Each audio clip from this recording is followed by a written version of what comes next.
Here's a clear summary and theme of To a Skylark by P.B. Shelley.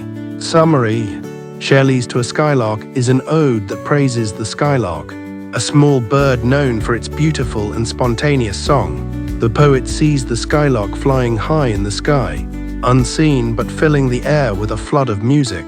He calls it a blithe spirit rather than a mere bird, because its joyful song seems heavenly and divine. The skylark becomes a symbol of pure happiness, untouched by the struggles, pains, and worries of human life. Shelley compares the bird's song to many beautiful things, like the glow of a star, a rose, a glowworm, and a poet's verses, but finds that nothing matches the skylark's pure joy.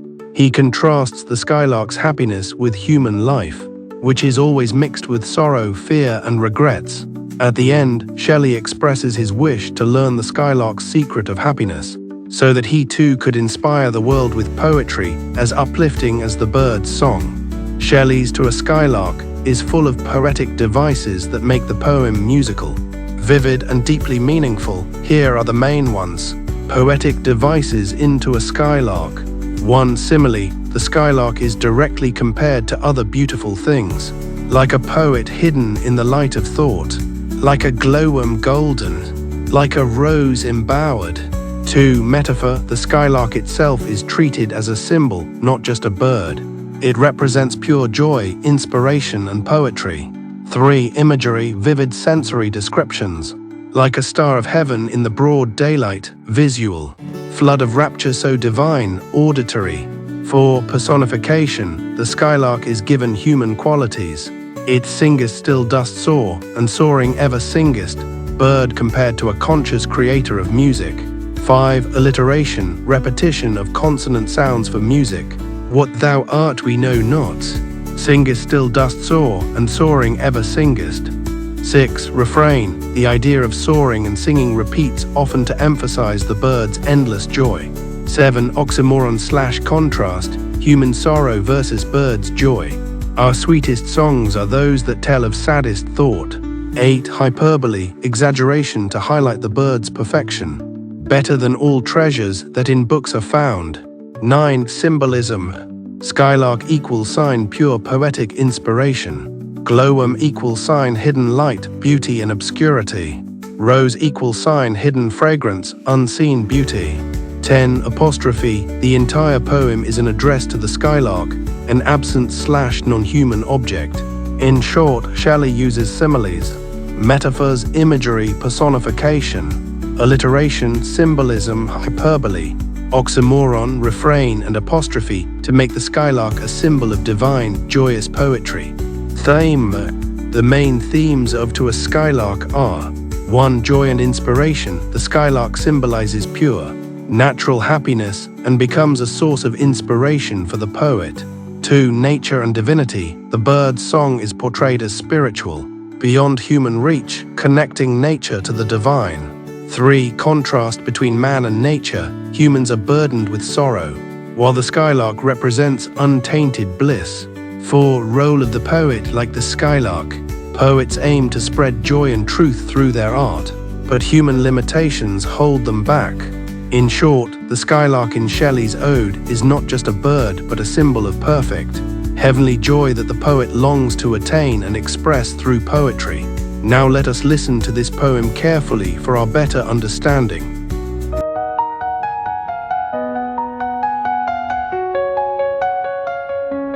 Hail to thee, blithe spirit, bird thou never wert, that from heaven or near it pourest thy full heart in profuse strains of unpremeditated art.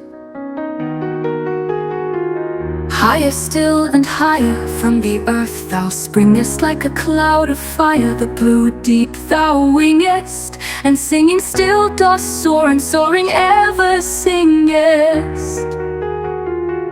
In the golden lightning of the sunken sun, o'er which clouds are brightening thou dost float and run, like an unbodied joy whose race is just begun.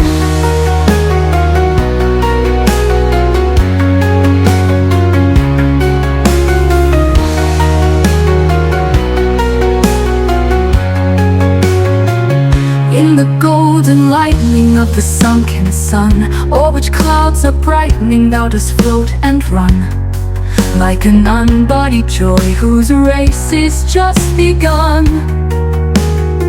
The pale purple even melts around thy flight, like a star of heaven in the broad daylight. Thou art unseen, but yet I hear thy shrill delight. The pain as are the arrows of that silver sphere, whose intense lap narrows in the white dawn clear, until we hardly see, we feel that it is there. Keen as are the arrows of that silver sphere, whose intense lap narrows in the white dawn clear, until we hardly see, we feel that it is there. All the earth and air with thy voices loud, as when night is bare from one lonely cloud. The moon rains out her beams and heaven is overflow. What thou art we know not, what is most like thee. From rainbow clouds that flow, not drops so bright to see, as from thy presence showers a rain of melody. Like a poet hidden in the light of thought, singing hymns unbidden till the world is wrought to sympathy with hopes and fears it heeded not.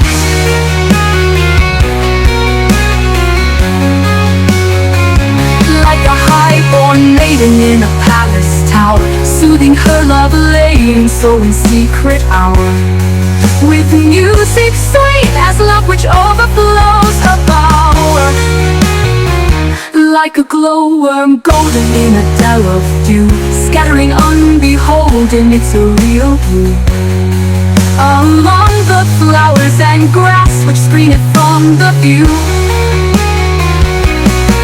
Like a rose embowered in its own green leaves, by warm winds deflowered, till the scent it gives makes faint with too much sweet. Those heavy winged bees sound of vernal showers on the twinkling grass.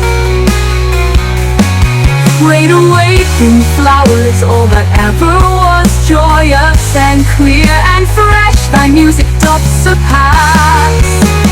Teach a sprite or bird what sweet thoughts of thine. I have never heard praise of love or wine that panted forth the flood of rapture so divine. Hymeneal or triumphal chant, matched with thine would be all but an empty vaunt, a thing wherein we feel there is some hidden want.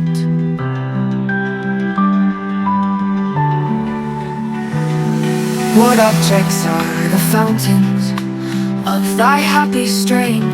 What fields or ways or mountains? What shapes of sky or plain? What love of thine own kind? What ignorance of pain? With thy clear, keen, joyous languor cannot be. Shadow of annoyance never came near thee. Thou lovest, but ne'er knew love's sad satiety.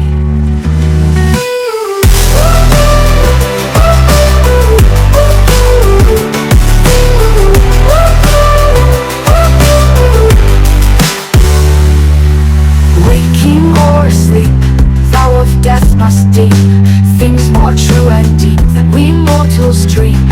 Or how could thy note flow in such a crystal stream? We look before and after, and pine for what is not. Our sincerest laughter with some pain is fraught.